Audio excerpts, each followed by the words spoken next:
பாப்ஸ்கோ ஊழியர்கள் நிலுவை சம்பளம் வழங்கிடவும் நிறுவனத்தை திறந்து நடத்திட வலியுறுத்தியும் வயிற்றில் ஈரத்துணியை அணிந்து கொண்டு ஏஐடிசி தலைமையில் போராட்டத்தில் ஈடுபட்டனர். அப்போது என்ஆர் காங்கிரஸ் பிஜேபி கூட்டணி அரசின் அவல நிலையை எடுத்துரைத்தனர்.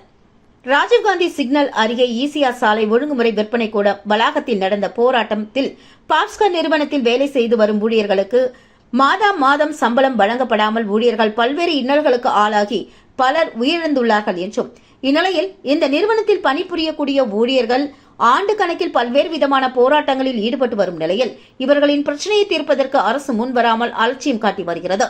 இந்த நிறுவனங்களில் வேலை செய்யக்கூடிய ஊழியர்களின் நிலை பொங்கல் பண்டிகை, தீபாவளி பண்டிகை உட்பட எந்த பண்டிகைகளையும் கொண்டாட முடியாமல் தவித்து வருகின்றனர். என்ஆர் காங்கிரஸ் பிஜேபி கூட்டணி ஆட்சி புதுச்சேரியில் அமைந்தவுடன் நிலுவை சம்பளம் அளித்து மூடி கிடக்கும் அரசு சார்பு நிறுவனங்களை திறந்து செயல்படுத்தப்படும் என வாக்குறுதி அளித்திருந்தனர். 3 ஆண்டுகள் ஆட்சி கடந்த நிலையிலும் இந்த பிரச்சனைகளுக்கு தீர்வு காணாமல் அரசு அலட்சியம் செய்து வருவதை கண்டித்துள்ளனர். மேலும் அரசின் கவனத்தை ஈர்ப்பதற்காக இன்றைய தினம் பாப்ஸ்கோ ஊழியர்கள் ஏஐடிசி தலைமையில் வயிற்றில் ஈரத்துணி அணிந்து கொண்டு போராட்டத்தில் ஈடுபட்டனர்.